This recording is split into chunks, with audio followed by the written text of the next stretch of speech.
शुरुआत करते दोस्तों आज की न्यूज़पेपर की हम फॉरेन वाले पेज के साथ में। आज फॉरेन वाली न्यूज़ में यदि हम देखें तो सर सबसे चर्चित जो व्यक्ति हैं हैरी बेलाफोंट है, जो कि एक एक्टिविस्ट और इंटरटेनर के रूप में काम किए हैं अपनी लाइफ भर में। 96 साल की उम्र में इनका निधन हो गया है न्यूयॉर्क में। हैरी बेलाफोंट ये civil right and entertainment giant, entertainment की दुनिया में जानी मानी हस्ती कह सकते हैं, जिन्होंने अपने करियर की शुरुआत करी थी as a ground breaking actor, as a singer. बाद में फिर ये एक्टर बन जाते हैं, एक्टिविस्ट की दुनिया में कदम रखते हैं। बाद में इन्होंने काम किया था as a activist, as a humanitarian and conscience of the world. इनकी उम्र 96 साल बताई जा रही थी। Mister Belafonte died on Tuesday of congestive heart failure. Heart के फेल हो जाने के चलते चलते न्यूयॉर्क में इनकी डेथ हो गई है। His wife Pamela by his side, और इनकी वाइफ का नाम क्या है? पामेला। तो हैरी बेलाफोंट ये चर्चित व्यक्ति रहे हैं और इनका संबंध किस देश से है? न्यूयॉर्क से है, और ये एक एक्टिविस्ट एंड एंटरटेनर के रूप में काम किए हैं।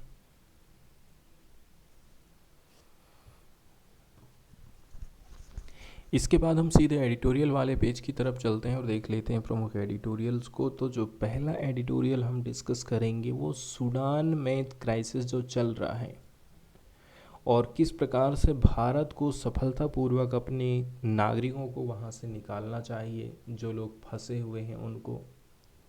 क्योंकि अभी हाल ही में कुछ टाइम पीरियड का एक सीज फायर घोषित किया गया है कि इस दौरान जो विदेशी नागरिक हैं वहाँ की सरकारें अपने नागरिकों को ताकि वापस बुला सकें, उनके लिए कुछ व्यवस्था कर सकें।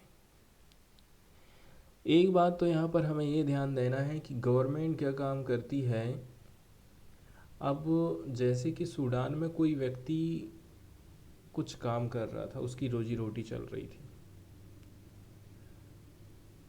अब एक अच्छा काम तो आप ये कर ले रहे हैं कि उस व्यक्ति को वहाँ से आप निकाल करके अपने देश ला दे रहे हैं, उसके लिए आप जहाज़ भेज रहे हैं, हवाई जहाज़ भेज रहे हैं।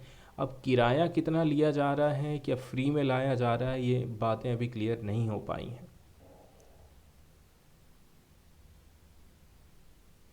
तो जिस प्रकार से जब हम देखते हैं, अभी हाल ही में जब यूक्रेन से स्टूडेंट लोगों को लाया गया था, इसके बाद हम देखते हैं कि उनके पीछे उनकी कोई सुनवाई ही नहीं हो रही है।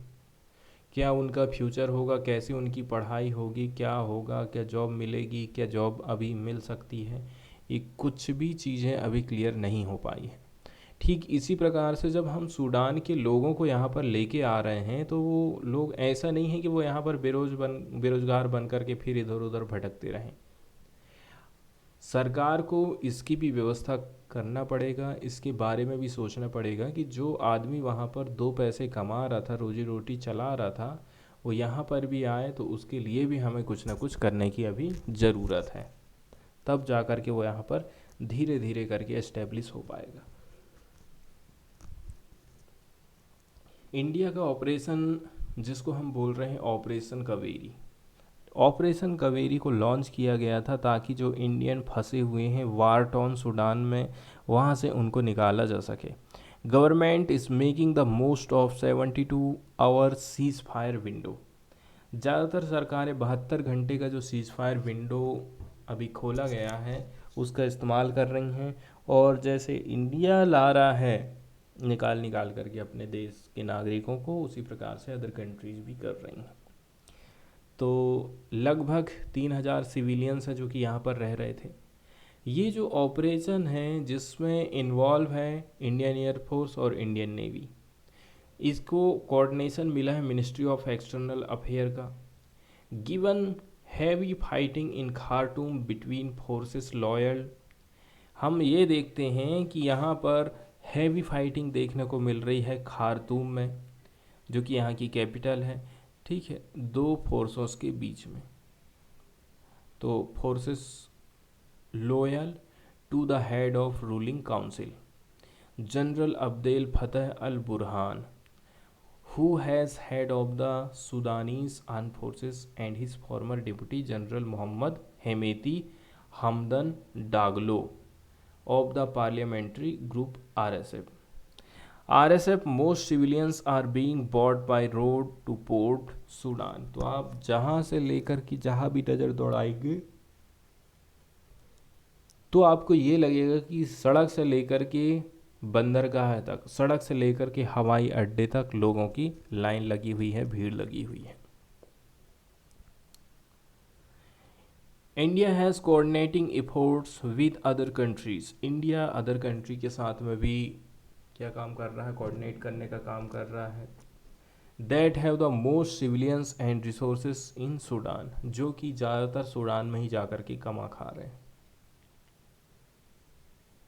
इसमें इंक्लूड है US, UK, UAE, Saudi Arabia on logistic timing and evacuation operation and even using Saudi and French planes.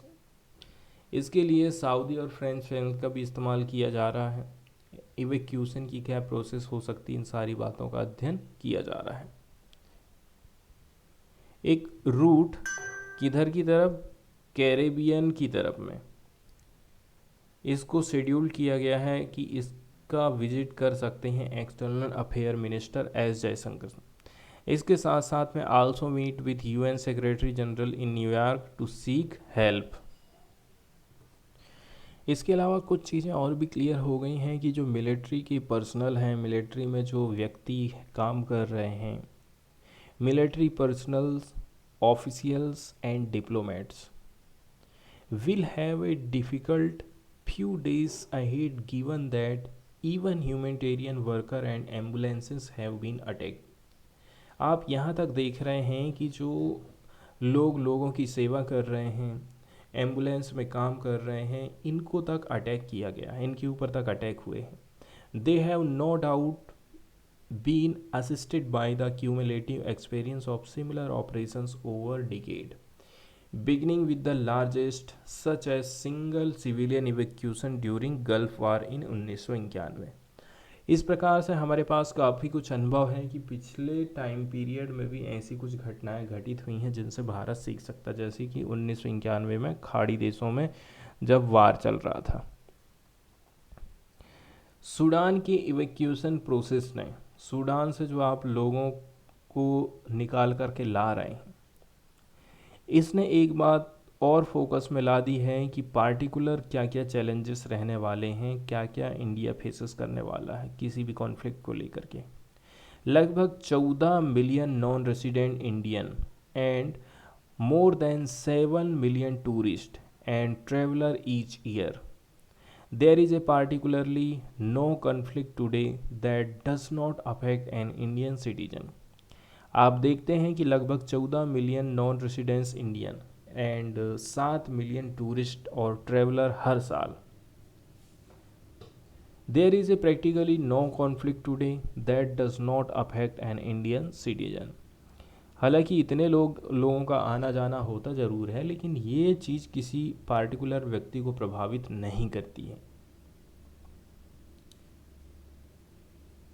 Example के तौर पर यदि हम बात करें यूक्रेन में, जहाँ पर कितना बड़ा युद्ध चल रहा है, यहाँ से हमने स्टूडेंट को इवैक्यूएट किए हैं, खाली किए हैं, लेकर के आए हैं। नर्सेस इन इराक में जो नर्सें काम कर रही हैं उनकी आप सोचिए, या फिर लीबिया में जो नर्स काम कर रही हैं उनका सोचिए, या फिर लीबिया में जो लेबर काम कर रहे हैं उनके बारे में सोचें, and Syria and Lebanon. Responsibility of the government to help those without means to return to safety is greater. अब यहाँ पर गवर्नमेंट की ये रिस्पॉन्सिबिलिटी बन जाती है कि वो लोगों की सहायता करे जिसके पास कोई साधन नहीं है, उनको रिटर्न करे, उनकी सेफ्टी सबसे बड़ा महत्व रखती है। As a result a standard operation procedure and even possible a special force to deal with such crisis. जहाँ तक संभव हो सके इसके लिए क्या है, स्पेशल फोर्स की ज़रूरत फील की जा रही है। As recommended by the parliamentary standing committee for external affair in 2022। और इसके लिए पार्लियामेंट्री की स्टैंडिंग कमेटी ने भी कुछ सुझाव दिए थे। Must be considered by the government, और इसको ध्यान में रखना चाहिए सभी सरकारों को। ये भी काफ़ी एसेंशियल हो जाता है, आवश्यक हो जाता है कि इस प्रकार का जो क्राइसिस होता है इसको डिवॉइड किया जाए। ठीक है, क्राइसिस बी डिवॉइड करना। डिवॉइड करने का मतलब होता है इंटायरली लैंकिंग और free from. Crisis B free of political and grand standing और फिंगर पॉइंटिंग। यहाँ पर ना कोई उंगली उठाना चाहिए और ना ही यहाँ पर कोई अपने पॉलिटिकल उद्देश्य को पूरा करने के लिए ऐसे काम करे। दैट अनसीमली पब्लिक स्पार्ट ओवर इवेक्यूएशन और unnecessary controversies over governing domestic political mileage. इसके बाद अगला जो एडिटोरियल हम देखने वाले हैं वो नेचर्स के एक्सप्लॉयटेशन से रिलेटेड बताया जाता है। पार्टिकुलरली यहाँ पर सीबीआई भी आ जाएगा और नेचर का भी यहाँ पर उल्लेख हमको देखने को मिल जाएगा। तो मुकदमा करने के अधिकार से रिलेटेड ये आर्टिकल लिखा गया है। प्रकृति के शोषण को लिमिटेड करने, use of legal remedies to limit nature's exploitation is at the core of democracy. हमारे देश की डेमोक्रेसी के कोर में आखिर क्या है? जब आप पढ़ते हैं तो उसमें आप देखेंगे कि आपके क्या मौलिक कर्तव्य होना चाहिए और कौन कौन से आपको मूल अधिकार दिए गए हैं। तो उसमें से एक नेचर की कंजर्वेशन की भी बात हमारा संविधान करता है, डेमोक्रेसी करता है। ऐसा लगता है कि केंद्रीय जांच ब्यूरो, सीबीआई, विदेशी योगदान विनियम अधिनियम एफसीआरए के प्रावधानों का उल्लंघन करने, पर्यावरण वकील ऋत्विक दत्ता और उसके संगठन, ठीक है, कानूनी पहल के लिए वन और पर्यावरण के खिलाफ मामला दर्ज करने में अति उत्साही हैं। हमें ऐसा लगता है कि सेंट्रल ब्यूरो ऑफ इन्वेस्टिगेशन बहुत ज़्यादा ओवर जीलियस हो गया है। ठीक, किस मामले में कि वो एक मामले केस को रजिस्टर्ड करेगा किसके खिलाफ में? एनवायरनमेंट के लॉयर हैं ऋत्विक दत्ता एंड इसके अलावा इनका जो ऑर्गेनाइजेशन है legal initiative for forest and environment for violating FCRA कानून। तो जो ऋत्विक दत्ता हैं एक तो पर्यावरण के खिलाफ आवाज़ उठाते रहते हैं, इसके साथ साथ में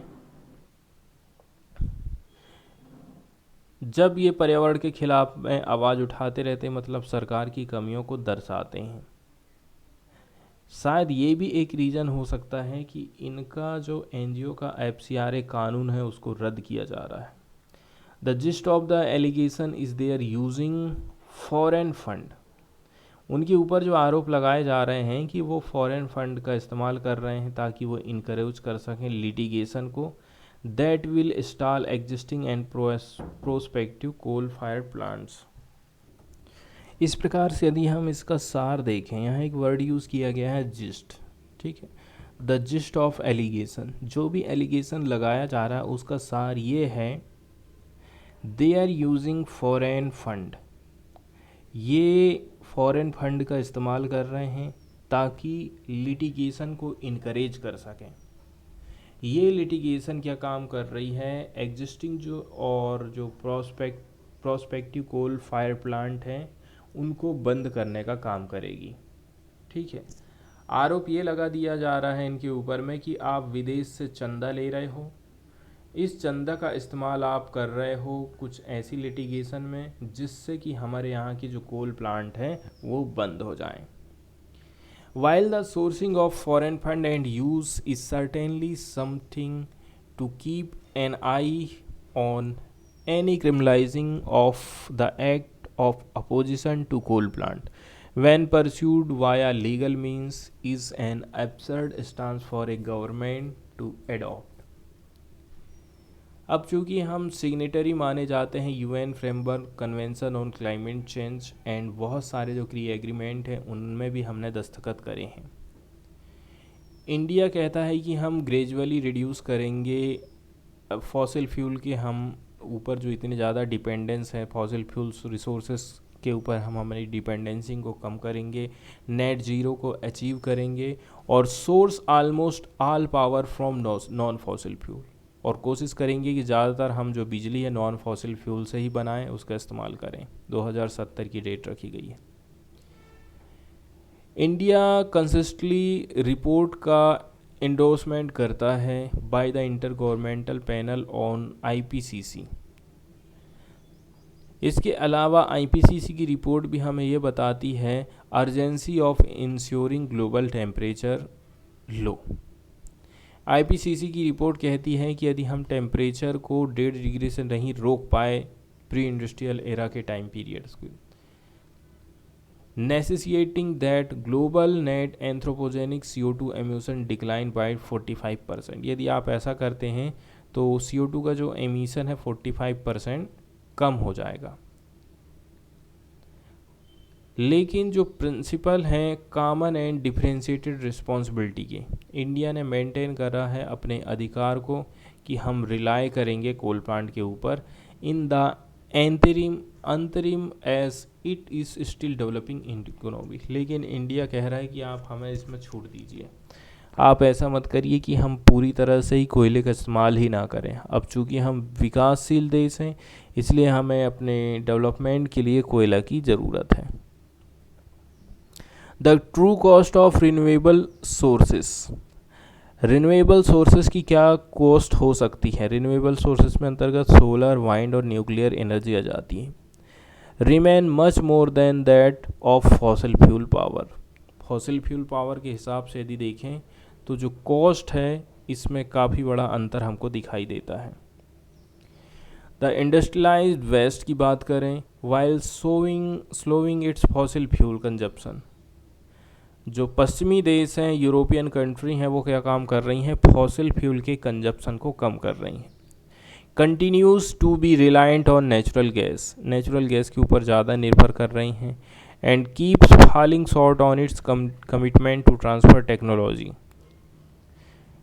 and finance to developing countries to accelerate clean energy adoption. इसके अलावा हम देखते हैं कि बड़े बड़े देश गरीब देशों को बोलते हैं कि आप जो है ये टेक्नोलॉजी लगा लो, वो टेक्नोलॉजी लगा लो, जिससे आप क्लाइमेट चेंज से लड़ सकें।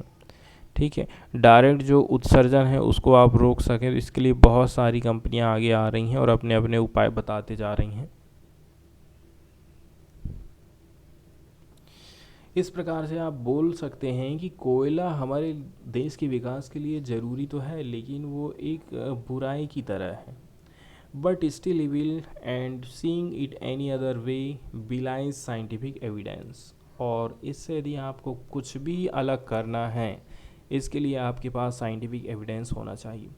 India has currently 28.5 gigawatt of coal power capacity. Bharat के पास में कितनी से कैपेसिटी है कोलर पावर की, वो है 28 गीगावाट कोलर पावर कैपेसिटी। इसके साथ साथ में 32 gigawatt of plant are under construction. 32 gigawatt के और भी प्लांट जो हैं कंस्ट्रक्ट किए जा रहे हैं। The commissioning of many has been delayed. बहुत सारे प्लांट तो ऐसे हैं जिनमें डिले हो चुका है। ठीक है, रीज़न क्या है, इनसुफिशिएंट गवर्नमेंट क्लियरेंस नहीं दे पा रही है, लैंड एक्विजिशन नहीं हो पा रहा है, and redevelopment and rehabilitation related problem है, जिसके चलते चलते ये जो 32 गीगावाट के प्लांट है वो स्थापित नहीं हो पाए हैं। These, however, follow from ruling by the National Green Tribunal or from lack of the adherence to norm prescribed by mainly under provision of the Environment Protection Related Legislation। एक तो एनजीटी से क्लियरेंस नहीं मिलता, या तो फिर environment protection act से ये चीज़ें पास नहीं हो पाती हैं। नए जो कोल प्लांट बनाए गए हैं उनकी फंडिंग की बात करें, is increasingly difficult with multilateral funding agencies refusing to fund such plant. लेकिन आज के टाइम में ऐसी बहुत सारी मल्टीलैटरल एजेंसीज हैं जो कि कोल से चलने वाले प्लांटों को पैसे नहीं दे रहे हैं। कई सारे जो कोल के प्लांट हैं वो एफिशिएंट तरीके से काम कर रहे हैं और रिलाय करते हैं lenient environmental curves हैं as they are critical to India's power need। इसके बाद वाली जो न्यूज़ है वो हम देखने वाले हैं जम्मू एंड कश्मीर से रिलेटेड। तो जम्मू एंड कश्मीर की गवर्नमेंट है वो जो ट्रेडिशनल मिलेट कल्टीवेशन है उसको फिर से रिवाइव करना चाहती है, फिर से ज़िंदा करना चाहती है। 8,000 हेक्टेयर लैंड, 8,000 हेक्टेयर लैंड में जो ट्रेडिशनल मिलेट कल्टीवेशन है उसको फिर से जीवित किया जाएगा। The project aims to double millet productivity. इसका उद्देश्य क्या रखा गया है कि जो मिलेट है, मोटा अनाज है, उसके प्रोडक्शन को डबल किया जाए फ्रॉम 10 से लेकर के 20 क्विंटल। एक क्विंटल में, 1 हेक्टेयर में पहले 10 क्विंटल होता था, तो इसको 20 क्विंटल करना है, ऐसा कहना है पीटीआई में जो पत्रकार हैं उनको ये खबर बताई गई है।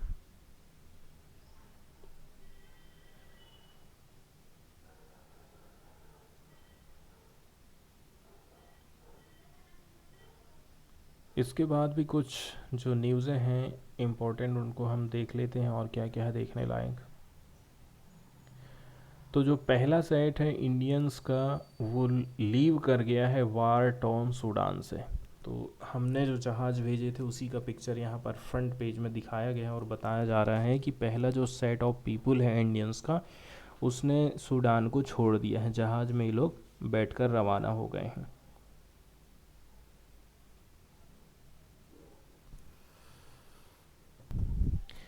इसके बाद विश्व स्वास्थ्य संगठन से रिलेटेड एक न्यूज़ आई है जिसमें WHO ने चिंता जाहिर करी है कंटेमिनेटेड कफ सिरप जिसका निर्माण इंडिया में किया जा रहा है। वर्ल्ड हेल्थ ऑर्गेनाइजेशन ने ट्यूसडे के दिन कहा है कि जो कंटेमिनेटेड कफ सिरप बनाया जा रहा है एक इंडिया की कंपनी के द्वारा had been found on Marshall Island and in Micronesia. कहाँ पहुँच गया है ये आप देखिए, मार्शल आइलैंड्स और माइक्रोनेशिया में इसकी हमें लक्षण दिखाई दिए हैं। ये जो ग्लोबल हेल्थ बॉडी है उसका कहना है in its medical product alert that a batch of substandard contaminated guaifenesin TG syrup had been identified and reported to WHO on 6 April की ये घटना है। नाम क्या है वो उस दवाई का? गुआफेंसिन सिरप, टीजी सिरप। ये जो सिरप होता है ये रिलाइव देता है chest कॉन्गेस्टेंस and symptom of cough से रिलेटेड जो चीज़ें हैं उसको दूर करने का ये काम करता है।